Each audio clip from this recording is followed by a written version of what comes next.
Hello friends, स्वागत है एक बार फिर से आपका मेरे यूट्यूब चैनल पे। तो दोस्तों, आज हम लोग जो टॉपिक डिस्कस करने वाले हैं वो है Huygens theory of double refraction.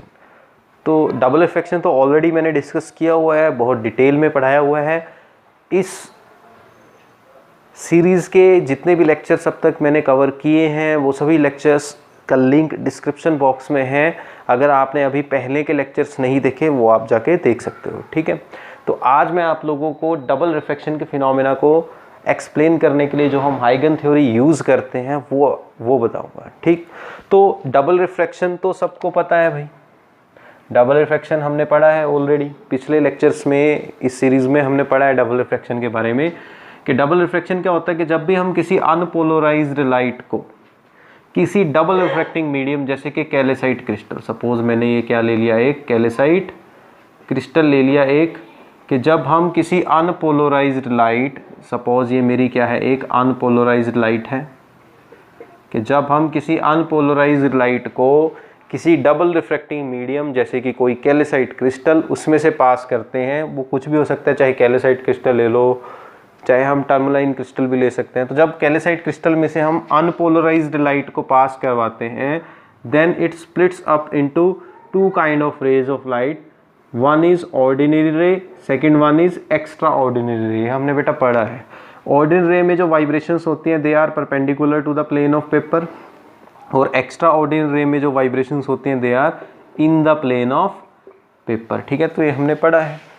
तो इसी चीज़ को हम बोलते हैं, इस फिनोमेना को, डबल रिफ्रैक्शन। मतलब ये एक सिंगल रे ऑफ लाइट थी जो अनपोलराइज थी, ये जो है दो रेज ऑफ लाइट में डिवाइड हो गई, वन इज ऑर्डिनरी रे and another is extraordinary रे।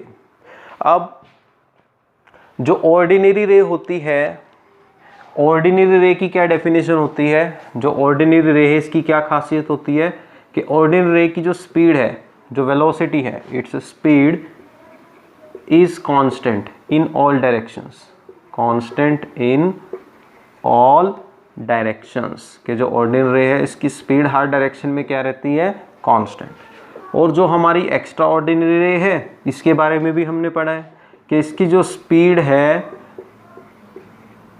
चेंज विद डायरेक्शंस, ठीक है। डायरेक्शंस के साथ एक्स्ट्रा ऑर्डिनरी रे की स्पीड क्या होने लग जाती है, चेंज होना शुरू हो जाती है, ठीक है। क्लियर है।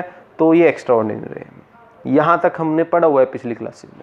अब हम हाइगन थ्योरी पढ़ेंगे। अब हाइगन थ्योरी भी पढ़ने से पहले, ठीक है, डबल रिफ्रैक्शन के लिए जो मैं हाइगन थ्योरी आपको एक्सप्लेन करूंगा उससे पहले भी कुछ पॉइंट्स हमारे रहते हैं कि जो हमारे ये क्रिस्टल होते हैं ना, डबल रिफ्रैक्टिंग क्रिस्टल्स, जो डबल रिफ्रैक्शन के फिनोमिना शो करते हैं, इन क्रिस्टल्स को भी हम, जो हमारे डबल रिफ्रैक्टिंग क्रिस्टल हैं, इन क्रिस्टल्स को भी हम दो क्रिस्टल्स में डिवाइड करते हैं, दो कैटेगरीज में, ठीक है। जो डबल रिफ्रैक्टिंग मीडियम होते हैं हमारे, या डबल रिफ्रैक्टिंग क्रिस्टल्स होते हैं, they can be divided into two categories. उनको दो कैटेगरीज में डिवाइड कर सकते हैं। जो पहली कैटेगरी है हमारी वो है नेगेटिव क्रिस्टल्स की कैटेगरी, नेगेटिव क्रिस्टल्स। और जो दूसरी कैटेगरी है हमारी वो है पॉजिटिव क्रिस्टल्स की कैटेगरी, पॉजिटिव क्रिस्टल्स। तो ये दोनों मैं आपको एक्सप्लेन करूंगा। पहले हाइगन थ्योरी को एक्सप्लेन करने से पहले दोनों आपको बताऊंगा कि नेगेटिव क्रिस्टल्स क्या हैं और पॉजिटिव क्रिस्टल्स क्या होते हैं। इसको थोड़ा नीचे लिख देता हूं, ठीक है। तो दोनों बताए जाएंगे आपको, नेगेटिव क्रिस्टल भी बताए जाएंगे और पॉजिटिव क्रिस्टल भी बताए जाएंगे, डोंट वरी, ठीक है। कि नेगेटिव क्रिस्टल्स क्या हैं और पॉजिटिव क्रिस्टल्स क्या हैं, दोनों आपको एक्सप्लेन किए जाएंगे। तो सबसे पहले मैं आपको बताऊंगा नेगेटिव क्रिस्टल के बारे में। तो बच्चों, नेगेटिव क्रिस्टल्स क्या हैं? नेगेटिव क्रिस्टल्स वो क्रिस्टल्स होते हैं जिनके अंदर जो एक्स्ट्रा ऑर्डिनरी रे है उसकी स्पीड, अब हमने पढ़ा ना एक्स्ट्रा ऑर्डिनरी रे की स्पीड चेंज होती है, तो मैं सिंपल डेफिनेशन बताऊंगा टाइम वेस्ट ना करते हुए नेगेटिव क्रिस्टल्स की, कि ऐसे क्रिस्टल जिनके अंदर एक्स्ट्रा ऑर्डिनरी रे की स्पीड जो है वो या तो ऑर्डिनरी रे की स्पीड से ज़्यादा होती है। हमने मान लिया वीओ किसको रिप्रेजेंट कर रहा है, ऑर्डिनरी रे की स्पीड को, और वीई रिप्रेजेंट कर रहा है एक्स्ट्रा ऑर्डिनरी रे की स्पीड को, ठीक है। तो आपने बस इतना ध्यान रखना है कि जो नेगेटिव क्रिस्टल्स होते हैं उनकी स्पीड नेगेटिव क्रिस्टल्स में एक्स्ट्रा ऑर्डिनरी की स्पीड या तो ऑर्डिनरी रे की स्पीड से ज़्यादा होती है या उसके इक्वल होती है। क्लियर है? सिमिलरली पॉजिटिव क्रिस्टल्स इसके अपोजिट हैं। पॉजिटिव क्रिस्टल्स में जो एक्स्ट्रा ऑर्डिनरी रे की स्पीड है वो या तो ऑर्डिनरी रे की स्पीड से कम होती है या उसके इक्वल होती है। तो ये सिंपल सी डेफिनेशन दोनों की याद रखनी है। अब कब इक्वल होगी ये भी ध्यान रखो कि हमने पढ़ा ना कि एक्स्ट्रा ऑर्डिनरी की स्पीड डायरेक्शन के साथ चेंज होती है, और आपने एक पॉइंट और पढ़ा है इससे पहले, ऑप्टिक एक्सिस। जब आपको ये कैल्साइट क्रिस्टल के बारे में मैंने डिटेल में बताया था, पिछली वीडियोस सर्च कर लेना ऑप्टिक एक्सिस से रिलेटेड, ठीक है। या आप सिंपल अगर यूट्यूब पे भी सर्च करते हो optic axis bye Prince Kapra तो वीडियो आ जाएगी, वहाँ पे भी आप ऑप्टिक एक्सिस की डेफिनेशन देख सकते हो। अब ऑप्टिक एक्सिस क्या होता है? एक ऑप्टिक एक्सिस एक ऐसी इमेजिनरी लाइन होती है हमारे क्रिस्टल के अंदर कि अगर हम ऑप्टिक एक्सिस के पैरेलल हमारी रेज ऑफ लाइट को भेजें तो हमें डबल रिफ्रैक्शन की फिनोमिना नहीं मिलती। या हम कह सकते हैं कि ऑप्टिक एक्सिस वो एक्सिस है जहाँ पे एक्स्ट्रा ऑर्डिनरी रे और ऑर्डिनरी रे की स्पीड क्या रहती है? इक्वल। तो यहाँ पे जो हमने लिखा है ना कि नेगेटिव क्रिस्टल में एक्स्ट्रा ऑर्डिनरी की स्पीड या तो ग्रेटर होगी या इक्वल होगी ऑर्डिनरी के। तो ये इक्वल कब होती है? अगर जो मेरी एक्स्ट्रा ऑर्डिनरी रे है उसकी डायरेक्शन किसके पैरेलल है? ऑप्टिक एक्सिस के। Is parallel to optic axis, ठीक है। कि जब हमारी extraordinary ray optic axis के पैरेलल ट्रेवल कर रही होती है तो उस टाइम पे एक्स्ट्रा ऑर्डिनरी रे की स्पीड और ऑर्डिनरी रे की स्पीड इक्वल होती हैं, और बाकी डायरेक्शंस में एक्स्ट्रा ऑर्डिनरी की स्पीड हमेशा ऑर्डिनरी रे की स्पीड से ज़्यादा होगी। समझ गए? सेम हमारा पॉजिटिव क्रिस्टल में है कि जब भी हमारी एक्स्ट्रा ऑर्डिनरी रे, ठीक है ना, जब भी एक्स्ट्रा ऑर्डिनरी रे की जो डायरेक्शन है वो पैरेलल होगी, ठीक है, क्या होगी? पैरेलल किसके? ऑप्टिक एक्सिस के।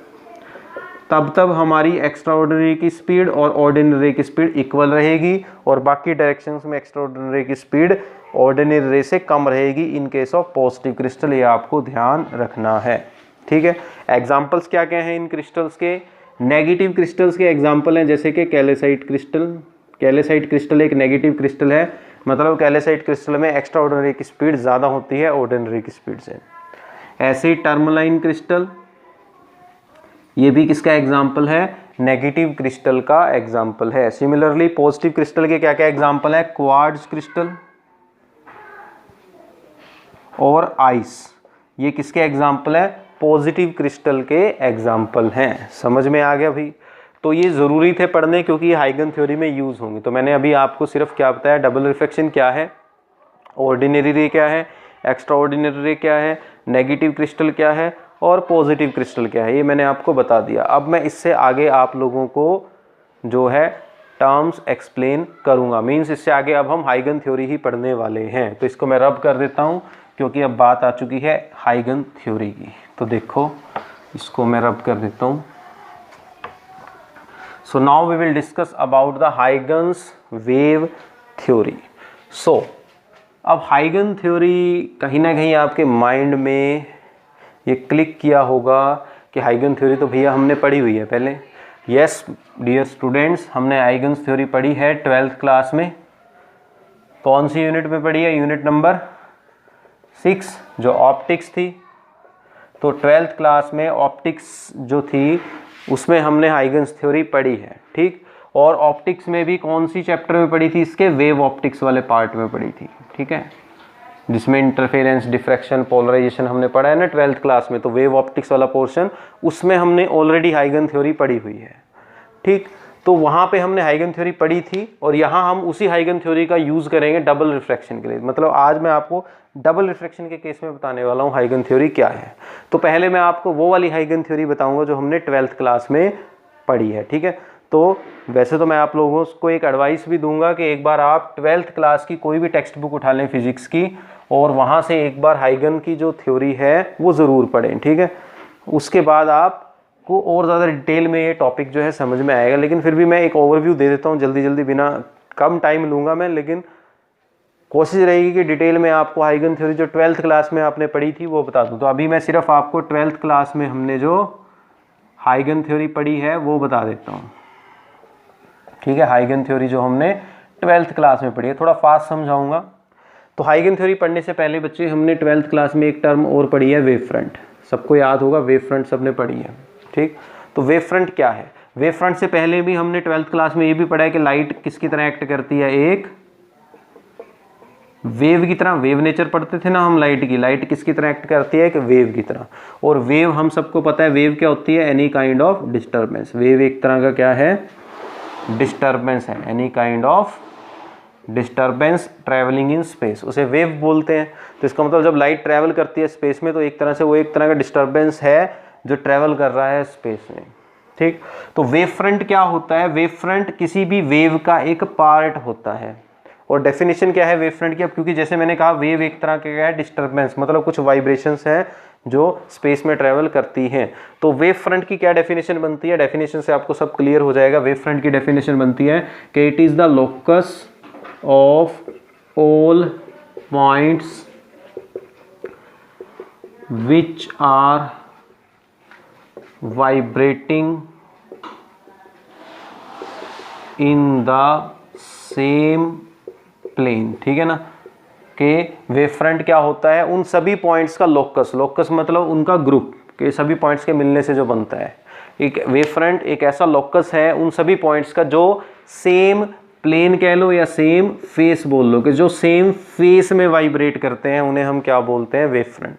कि वो सभी पॉइंट्स जो सेम फेस में वाइब्रेट कर रहे हों, किसी भी वेव से जब वाइब्रेशन से निकली तो उन सभी पॉइंट्स के लोकस को, ग्रुप को हम क्या बोलते हैं, वेव फ्रंट। ये हमने ट्वेल्थ क्लास में ऑलरेडी पढ़ा हुआ है। अब इससे आगे देखो, अब वेव फ्रंट तो हमने पढ़ा हुआ है ट्वेल्थ क्लास में। अब वेव फ्रंट जो है फर्दर हमने ये भी पढ़ा है ट्वेल्थ में कि 3 तरह के होते हैं वेव फ्रंट। एक होता है हमारा स्फेरिकल वेव फ्रंट,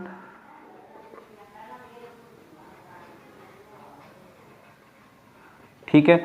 एक होता है हमारा सिलेंड्रिकल वेव फ्रंट और एक होता है हमारा प्लेन वेव फ्रंट, ठीक है। तो 3 तरह के वेव फ्रंट हैं जो हमने ट्वेल्थ क्लास में पढ़े हैं, उन्हीं को मैं एक्सप्लेन कर देता हूँ जल्दी जल्दी। तो हमने ट्वेल्थ में पढ़ा है कि स्फेरिकल वेव फ्रंट क्या होता है, एक ऐसा वेव फ्रंट जो किससे प्रोड्यूस होता है, पॉइंट सोर्स से प्रोड्यूस होता है, उसे हम क्या बोलते हैं, स्फेरिकल वेव फ्रंट। कि अगर हमारे पास जो सोर्स ऑफ लाइट है वो एक पॉइंट सोर्स है तो उससे जो वेव फ्रंट बनेगा वो स्फेरिकल वेव फ्रंट होगा, ठीक है। क्योंकि इससे जो वाइब्रेशंस जाएंगी, जो लाइट रेज जाएंगी एक पॉइंट सोर्स से, वो रैंडमली हर डायरेक्शन में जाएंगी और इनसे मिलके हमें क्या इनके इन सब के मिलने से क्या बन जाएगा, एक स्फेरिकल वेव फ्रंट बन जाएगा। और जो सिलेंड्रिकल वेव फ्रंट है वो भी हमने ट्वेल्थ में पढ़ा है कि सिलेंड्रिकल वेव फ्रंट वो वेव फ्रंट है जो किससे प्रोड्यूस होता है, लीनियर सोर्स से। किससे प्रोड्यूस होता है, लीनियर सोर्स से। क्योंकि एक लीनियर सोर्स भी 360 डिग्री के एंगल पे चारों तरफ वाइब्रेशंस भेजेगा, मतलब लाइट रेज भेजेगा इस तरह से, और इन सब के आपस में मिलने से एक सिलेंड्रिकल वेव फ्रंट जो है वो बन जाएगा। अगर आप ध्यान दें तो इन सब के मिलने से एक क्या बन रहा है, कि सिलेंड्रिकल वेव फ्रंट बन रहा है। और तीसरे नंबर पे आपके पास क्या आता है, plane wave front. Plane wave front क्या है, एक ऐसा वेव फ्रंट, ठीक है, कि प्लेन वेव फ्रंट किससे बनता है, अगर हमारे जो सोर्स ऑफ लाइट है, चाहे वो पॉइंट सोर्स हो चाहे वो लीनियर सोर्स हो, अगर वो कहाँ हो, इनफाइनाइट डिस्टेंस पे हो, तो उनसे क्या बनता है, प्लेन वेव फ्रंट बनता है। कि अगर हमारा कोई सोर्स ऑफ लाइट कहाँ पे है, इनफाइनाइट डिस्टेंस पे है, तो इससे हमारे तक जो इसका स्फेरिकल वेव फ्रंट पहुँचेगा वो बहुत बड़ा होगा, और उस स्फेरिकल वेव फ्रंट का बहुत छोटा पोर्शन हम लोग ऑब्जर्व कर पाएंगे। और अगर हम छोटा पोर्शन ऑब्जर्व करेंगे तो वो हमें लगभग कैसा लगेगा, प्लेन वेव फ्रंट लगेगा। ये सेम ऐसे है जैसे कि आप लोग धरती को ऑब्जर्व करते हो धरती पे बैठ के। जब हम धरती को ऑब्जर्व करते हैं तो धरती हमें प्लेन दिखती है, लेकिन एक्चुअल में तो धरती गोल है। तो इस तरह से एक स्फेरिकल वेव फ्रंट का जब हम छोटा सा पोर्शन देख पाते हैं तो वो हमें कैसा दिखता है, प्लेन दिखता है। तो जब भी कोई source of light infinite distance पे होगा तो उससे जो वेव फ्रंट हमारे तक पहुंचेगा वो कैसा होगा, प्लेन वेव फ्रंट होगा। और प्लेन वेव फ्रंट को कुछ हम इस तरह से रिप्रेजेंट करते हैं, देखो प्लेन्स बना के इस तरह से। तो प्लेन वेव फ्रंट को इस तरह से हम रिप्रेजेंट करते हैं, प्लेन्स बना के, या सिंपली ये तो 3D में मैंने बनाया, या 2D में जब हम प्लेन वेव फ्रंट बनाते हैं तो सिंपल एक लाइन से ऐसे रिप्रेजेंट करते हैं। इसका मतलब है ये ऐसे है हमारा प्लेन वेव फ्रंट। यहाँ पे मैंने ऐसे दिखाया वेव फ्रंट, यहाँ ऐसे दिखाया। और जो रेज ऑफ लाइट होती हैं they are always perpendicular to the wave front. इस तरह से वो वेव फ्रंट के क्या होती हैं, हमेशा परपेंडिकुलर होती हैं। जैसे ये एक AB वेव फ्रंट हो गया, इसको चाहे ऐसे रिप्रेजेंट कर लो चाहे एक प्लेन की तरह रिप्रेजेंट कर लो, ठीक है।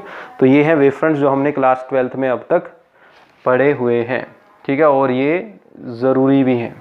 ठीक, तो ये तो हाइगन थ्योरी की शुरुआत के लिए ज़रूरी था वेव फ्रंट की डेफिनेशन पता होना। अब मैं आपको हाइगन थ्योरी बताता हूँ जो 12th क्लास में ऑलरेडी हम लोगों ने पढ़ी हुई है। तो हाइगन थ्योरी हमने 12th क्लास में पढ़ी है, और हाइगन थ्योरी 12th क्लास में जो पढ़ी थी वो क्या बोलती थी, मैं डेफिनेशन लिख देता हूँ कि each point on A primary wave front of a monochromatic light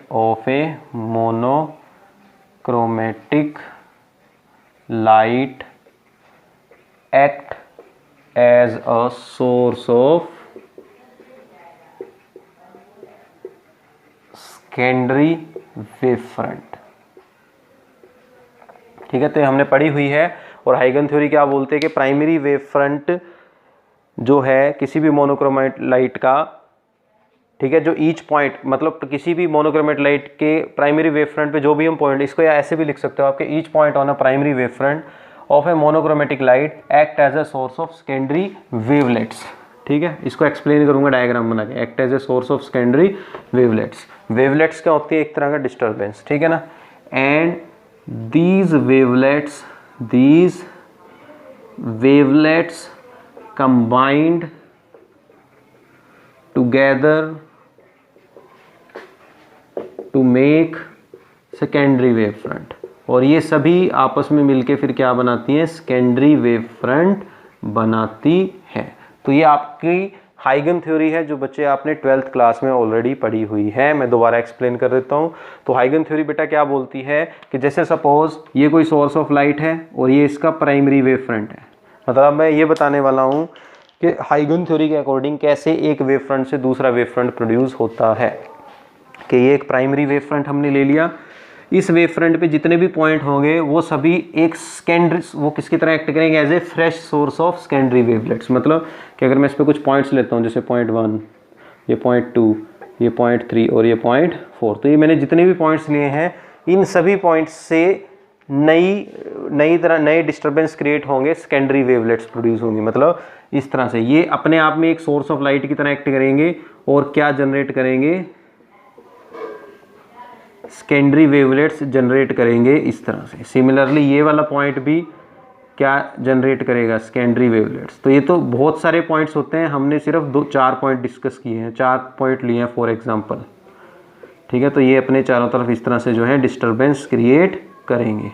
तो इनके सबके जो है वेवलेट्स हैं लास्ट में मिलके फिर नया वेव फ्रंट बना देंगे, जिसे हम क्या बोलते हैं, सेकेंडरी वेव फ्रंट। तो ये हमने बेटा +2 क्लास में पढ़ा हुआ है। ठीक है, कि हर वेव फ्रंट के ऊपर जो पर्टिकुलर पॉइंट है वो सेकेंडरी वेवलेट्स जनरेट करता है और ये सेकेंडरी वेवलेट्स मिलके एक नया वेव फ्रंट बनाती हैं। तो इस तरह से जो है लाइट हमारी वो वेव फ्रंट्स की फॉर्म में ट्रेवल करती है। ये पहला वेव फ्रंट, पहले वेव फ्रंट से दूसरा वेव फ्रंट बना, दूसरे से फिर क्या बनेगा, तीसरा, तीसरे से चौथा वेव फ्रंट, चौथे से पांचवा वेव फ्रंट। तो इस तरह से वेव फ्रंट्स बनते चले जाते हैं। तो ये हाइगन थ्योरी है जो 12th क्लास में हमने पढ़ी है। और ये थ्योरी क्या बोलती है कि हर पॉइंट से सेकेंडरी वेवलेट्स निकलेंगी और वो सेकेंडरी वेवलेट्स नया वेव फ्रंट बनाएगी। ठीक है, और एक पॉइंट से एक ही वेवलेट निकलेगी ये वाली। ठीक है ना, समझ गए। ये हमने हाइगन थ्योरी 12th क्लास में पढ़ी है।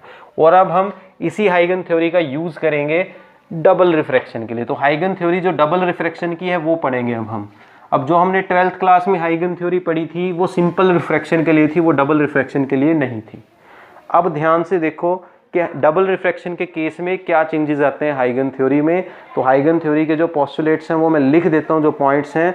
तो पहला पॉइंट क्या है हाइगन थ्योरी का, तो हाइगन थ्योरी का जो फर्स्ट पॉइंट है वो ये है कि each point on a primary wave front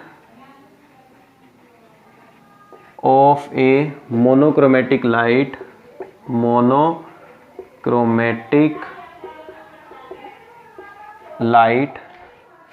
in double refracting medium। मतलब अब की बार हमारी लाइट कहाँ एंटर कर चुकी है, डबल रिफ्रैक्टिंग मीडियम में, जैसे कि किसी कैल्साइट क्रिस्टल में। ठीक है, तो किसी भी डबल रिफ्रैक्टिंग मीडियम में जब लाइट एंटर कर जाती है तो उस टाइम पे उसका जो प्राइमरी वेव फ्रंट होगा उसके ऊपर जितने भी पॉइंट होंगे वो किसकी तरह एक्ट करेंगे, as a source of secondary wavelets, और एक पॉइंट से एक वेवलेट ना निकल के कितनी वेवलेट्स निकलेंगी, 2 वेवलेट्स निकलेंगी। तो ये यही बोलता है, ठीक है, कि each point on A primary wave front of a monochromatic light in double reflecting medium becomes the origin of 2 secondary wavelets, ठीक है, becomes the origin of 2 secondary wavelets, ठीक है, इससे 2 तरह की सेकेंडरी वेवलेट्स निकलती हैं, ठीक है। और ये जो 2 सेकेंडरी वेवलेट्स निकली, यही 2 सेकेंडरी वेवलेट्स हमें क्या बना के देती हैं, ऑर्डिनरी रे और एक्स्ट्रा ऑर्डिनरी रे। समझ रहे हो? 12th क्लास वाली हाइगन थ्योरी में और डबल रिफ्रैक्शन वाली हाइगन थ्योरी में क्या फ़र्क है? 12th क्लास वाली हाइगन थ्योरी में हमारी जो लाइट है वो एक किसी सिंपल मीडियम में चलती थी, जैसे चाहे एयर में ट्रेवल कर रही हो, चाहे ग्लास में ट्रेवल कर रही हो। तो वहाँ तो क्या होता था कि हर प्राइमरी वेव फ्रंट पे हर पॉइंट से एक ही वेवलेट निकलती थी। लेकिन जब लाइट किसी डबल रिफ्रैक्टिंग मीडियम जैसे कि कैल्साइट क्रिस्टल में एंटर करती है, तो उसके हर पॉइंट से एक वेवलेट ना निकल के कितनी वेवलेट्स निकलती हैं, 2। एक वेवलेट से तो बनता है ऑर्डिनरी रे, और दूसरे वाली वेवलेट मिलके क्या बनाती हैं, एक्स्ट्रा ऑर्डिनरी। तो इस तरह से डबल रिफ्रैक्टिंग मीडियम में जब वेव फ्रंट एंटर करता है किसी भी लाइट सोर्स से, तो उससे 2 तरह की वेवलेट्स निकलती हैं, एक ऑर्डिनरी रे बनाने वाली वेवलेट्स और एक एक्स्ट्रा ऑर्डिनरी रे बनाने वाली वेवलेट्स। अब हम डिस्कस करेंगे कि ऑर्डिनरी रे बनाने वाली वेवलेट्स से जो वेव फ्रंट बनेगा उसकी शेप कैसी होगी, और फिर डिस्कस करेंगे कि एक्स्ट्रा ऑर्डिनरी रे बनाने वाले जो वेवलेट्स होंगी उनसे जो एक्स्ट्रा ऑर्डिनरी रे का वेव फ्रंट बनेगा उसकी शेप कैसी होगी। तो उसके बारे में जो नेक्स्ट पॉइंट है वो बताते हैं। तो सेकंड पॉइंट जो हाइगन थ्योरी का है वो ये है। अब हमने पढ़ा है कि ऑर्डिनरी रे की स्पीड कभी चेंज नहीं होती, पढ़ा है ना, कि सिंस हमने पढ़ा है कि सिंस ऑर्डिनरी रे have constant speed, have constant speed in all directions, in all directions. हमने पढ़ा है कि ऑर्डिनरी रे की जो स्पीड है वो कांस्टेंट है हर एक डायरेक्शन में, ठीक। सो अब क्योंकि ऑर्डिनरी रे की स्पीड हर डायरेक्शन में कांस्टेंट है, मान लिया ये कोई सोर्स है और इससे ऑर्डिनरी रे निकल रही है, क्योंकि ऑर्डिनरी रे की जो स्पीड है हर डायरेक्शन में सेम है, तो जो डिस्टर्बेंस है हर डायरेक्शन में सेम डिस्टेंस पे पहुंचेगा सेम टाइम में। तो इसका मतलब जो वेव फ्रंट होगा ऑर्डिनरी रो की वजह से वो कैसा होने वाला है, स्फेरिकल होने वाला है शेप में, ठीक है। तो ध्यान रखना है आपने, क्योंकि ऑर्डिनरी रे की कांस्टेंट स्पीड होती है हर डायरेक्शन में, so it's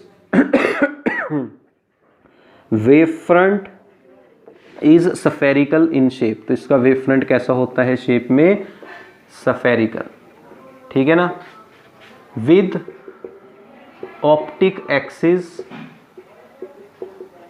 as its axis of rotation, axis of rotation. कहने का मतलब ये है कि जो हमारी ऑर्डिनरी रे होती है उससे जो वेव फ्रंट प्रोड्यूस होता है ऑर्डिनरी रे से, वो कैसा होता है शेप में, spherical with optic axis at its axis of rotation. मतलब जो हमारा ऑप्टिक एक्सिस है क्रिस्टल का, ऑप्टिक एक्सिस की डेफिनेशन आपने पढ़ी हुई है कि जो ऑप्टिक एक्सिस होगा क्रिस्टल का वो किसकी तरह एक्ट करेगा। अब ये शेप में सर्कल नहीं है, ये क्या है, स्फेरिकल है, वो किसकी तरह एक्ट करेगा, इसका एक्सिस ऑफ रोटेशन की तरह।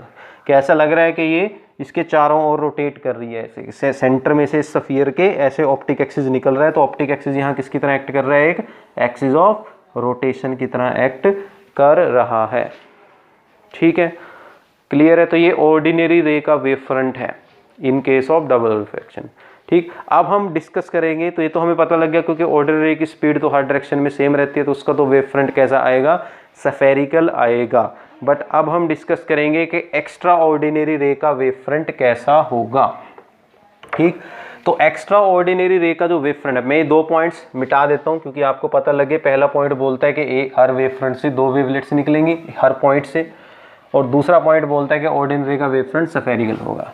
अब जो एक्स्ट्रा ऑर्डिनरी रे का वेव फ्रंट है वो दो तरह के जो हमने क्रिस्टल्स पढ़े हैं ना, पॉजिटिव क्रिस्टल और नेगेटिव क्रिस्टल, दोनों के लिए उसकी शेप उसका जो डायग्राम है वो अलग अलग बनेगा। देखो पहला जो डायग्राम ये मैं बनाऊंगा सपोज नेगेटिव क्रिस्टल के लिए, और दूसरा डायग्राम मैं बनाऊंगा आपके सामने पॉजिटिव क्रिस्टल के लिए, ठीक। अब पॉजिटिव क्रिस्टल के केस में भी ऑर्डिनरी रे का जो वेव फ्रंट है वो कैसा होने वाला है, स्फेरिकल, क्योंकि पॉजिटिव क्रिस्टल में भी ऑर्डिनरी रे की स्पीड सेम है हर डायरेक्शन में। तो हर डायरेक्शन में अगर सेम स्पीड है तो light rays same distance travel करेंगे तो वेव फ्रंट स्फेरिकल ही आएगा, ठीक। लेकिन अब हम बनाएंगे एक्स्ट्रा ऑर्डिनरी रे का वेव फ्रंट। अब हमने पढ़ा है कि एक्स्ट्रा ऑर्डिनरी रे की जो डायरेक्शन है, की जो स्पीड है, एक्स्ट्रा ऑर्डिनरी रे चेंज स्पीड विद डायरेक्शन, ये हमने पढ़ा है, ये डायरेक्शन के साथ अपनी स्पीड को क्या करती है, चेंज।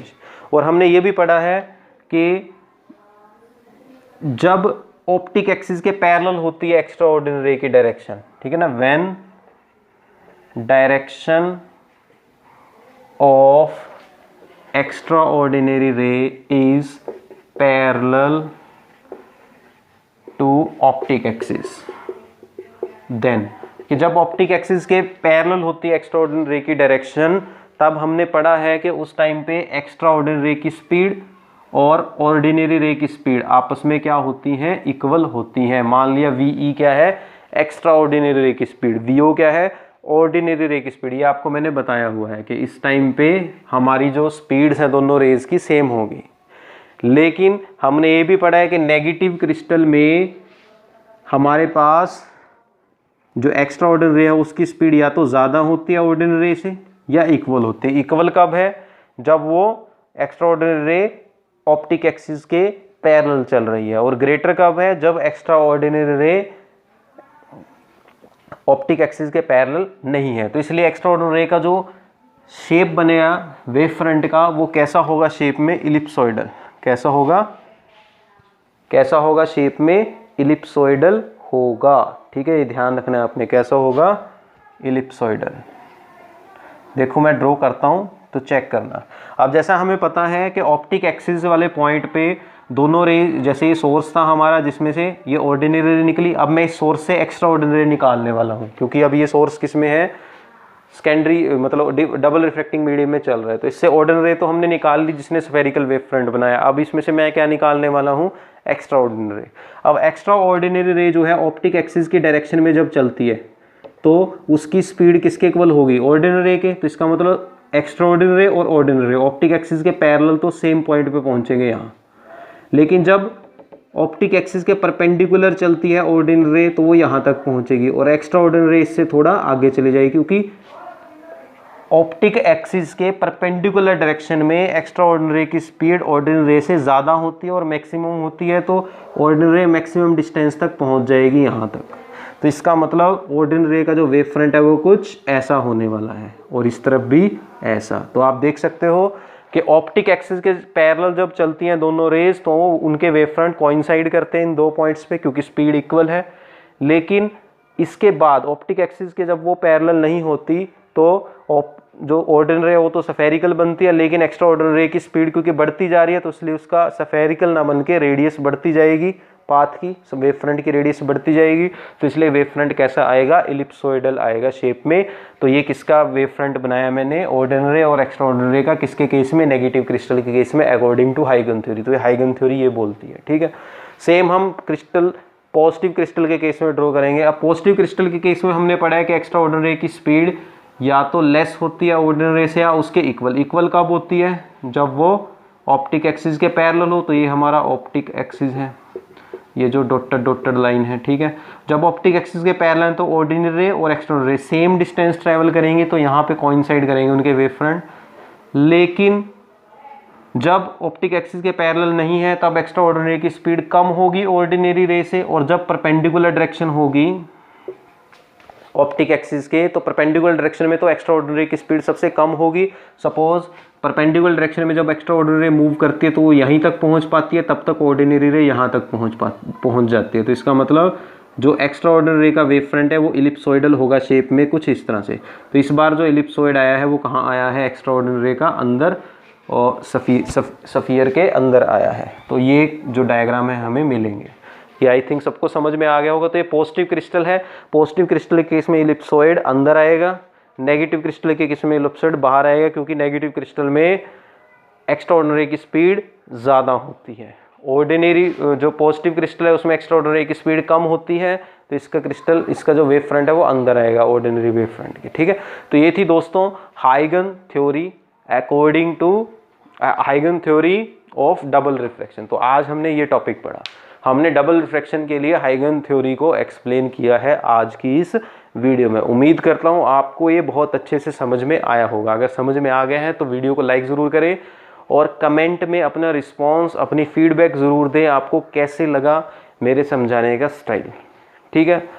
तो ज़रूर बताएं आपको अच्छे से समझ में आया या कुछ कमी रह गई, तो फीडबैक अपनी ज़रूर दें। वीडियो को लाइक ज़रूर करें, चैनल को सब्सक्राइब भी कर दें अगर आप नए हो। दूसरा, इस वीडियो को अपने फ्रेंड्स सर्कल में भी शेयर ज़रूर करें। मिलते हैं नेक्स्ट वीडियो में, और नेक्स्ट वीडियो में हम इसी टॉपिक को आगे डिस्कस करेंगे। आज हमने सिर्फ हाइगन थ्योरी पढ़ी है डबल रिफ्रैक्शन की। नेक्स्ट वीडियो में मैं आपको कैल्साइट क्रिस्टल में से जब वेव फ्रंट फॉल करवाते हैं, लाइट पास करती है, तो अलग अलग कुछ केस बनते हैं, उन पे हाइगन थ्योरी से डबल रिफ्रैक्शन को एक्सप्लेन करके दिखाऊंगा। अभी जस्ट हमने हाइगन थ्योरी पढ़ी है डबल रिफ्रैक्शन के केस में। नेक्स्ट वीडियो में हम कैल्साइट क्रिस्टल में अलग अलग डायरेक्शन से जब लाइट फेंकते हैं तब कैसे डबल रिफ्रैक्शन होता है यूजिंग हाइगन थ्योरी, वो हम एक्सप्लेन करेंगे नेक्स्ट वीडियो में, ठीक है। तो मिलते हैं नेक्स्ट वीडियो में, बने रहें मेरे साथ। जय हिंद, जय भारत।